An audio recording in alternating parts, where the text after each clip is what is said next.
இன்றைக்கி நம்ம சேனலில் மல்லி துவையல் எப்படி செய்ய போகிறோன்னு பார்க்க போகிறோம். பார்ப்போமா? பார்ப்போம். அதுக்கு என்ன பொருள்லாம் தேவை?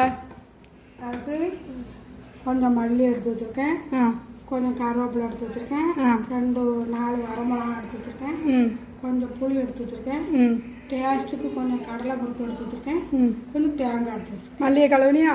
ஆமாம்.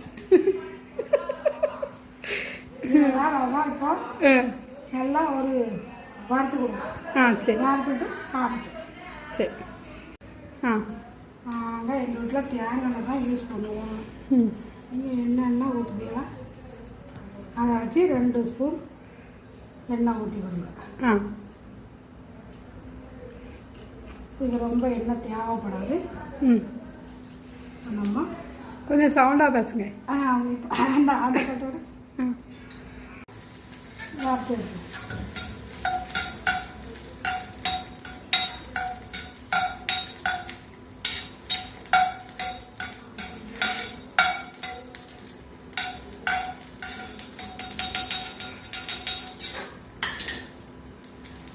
அதுக்கப்புறம் கடலை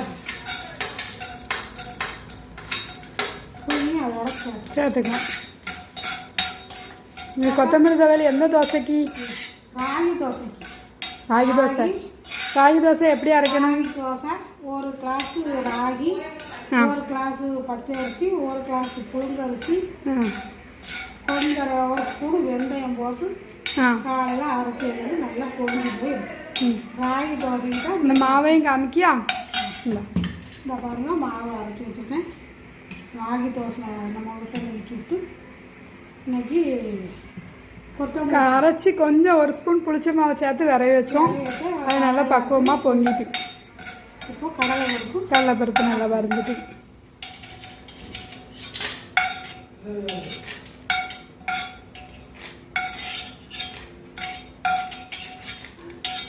அடுத்து நம்ம மல்லியும் கருவேப்பிலையும் ஒன்றா வதக்கி தேங்காய் வறுக்க வேண்டாமா? தேங்காய் லேசாக வறுத்தாங்க.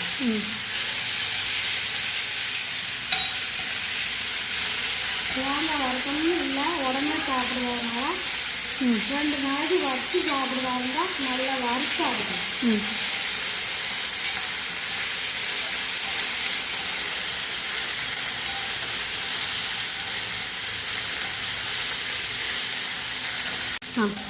இப்போ இது கூடவே தேங்காவை போட்டு 1 நிமிஷம் உடனே சாப்பிட்றதுனால வச்சிருந்து சாப்பிடாதுன்னா நல்லா தேங்காய் வறுத்துக்கணும்.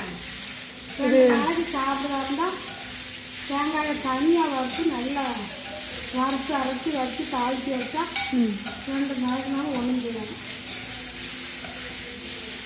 சரி, அரைக்க நல்லா ஆறிட்டு ஆறினதை இப்போ மிக்ஸி ஜாரில் எடுத்து மாற்றிட்டு இப்போ அரைச்சிடாது. உப்பு கொஞ்சம் கல் உப்பு சேர்க்கணும். இந்த சேர்த்துட்டு அரைச்சிடாது. தேவைக்கு போடுவாங்க.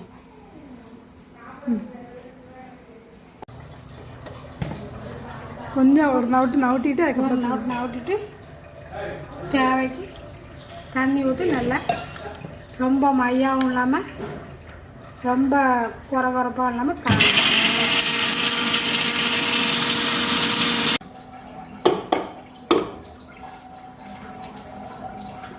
இப்போ நம்ம மல்லி துவையல் ரெடி ஆகிடும். அரைச்சாச்சு. தாளிப்புமா? இப்போ ஒரு தாளிப்பு கொடுத்தோம். ஊற்று. உங்களுக்கு ஒரு தோசை ஊற்றி காமிக்க. ராகி தோசை சின்னதாக ஊற்று.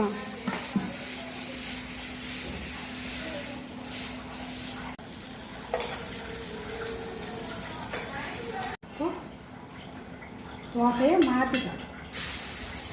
நல்ல பூ போல மெதுவாக இருக்குது. நான் கொஞ்சம் தின்னமாக ஊற்றிருக்கேன். நீங்கள் வேணுங்க லேசாக ஊற்றிக்கணும். இப்போ ராகி தோசை ரெடி ஆகிடுச்சு. தோசையும் துவையலும் வச்சுருக்கேன். சாப்பிட்டு பாருங்கள். நீங்களும் இதை போல் செஞ்சு பாருங்கள். இந்த வீடியோ பிடிச்சிருந்தீங்கன்னா ஒரு லைக் பண்ணுங்கள், ஒரு ஷேர் பண்ணுங்கள், ஒரு சப்ஸ்கிரைப் பண்ணுங்கள். நன்றி.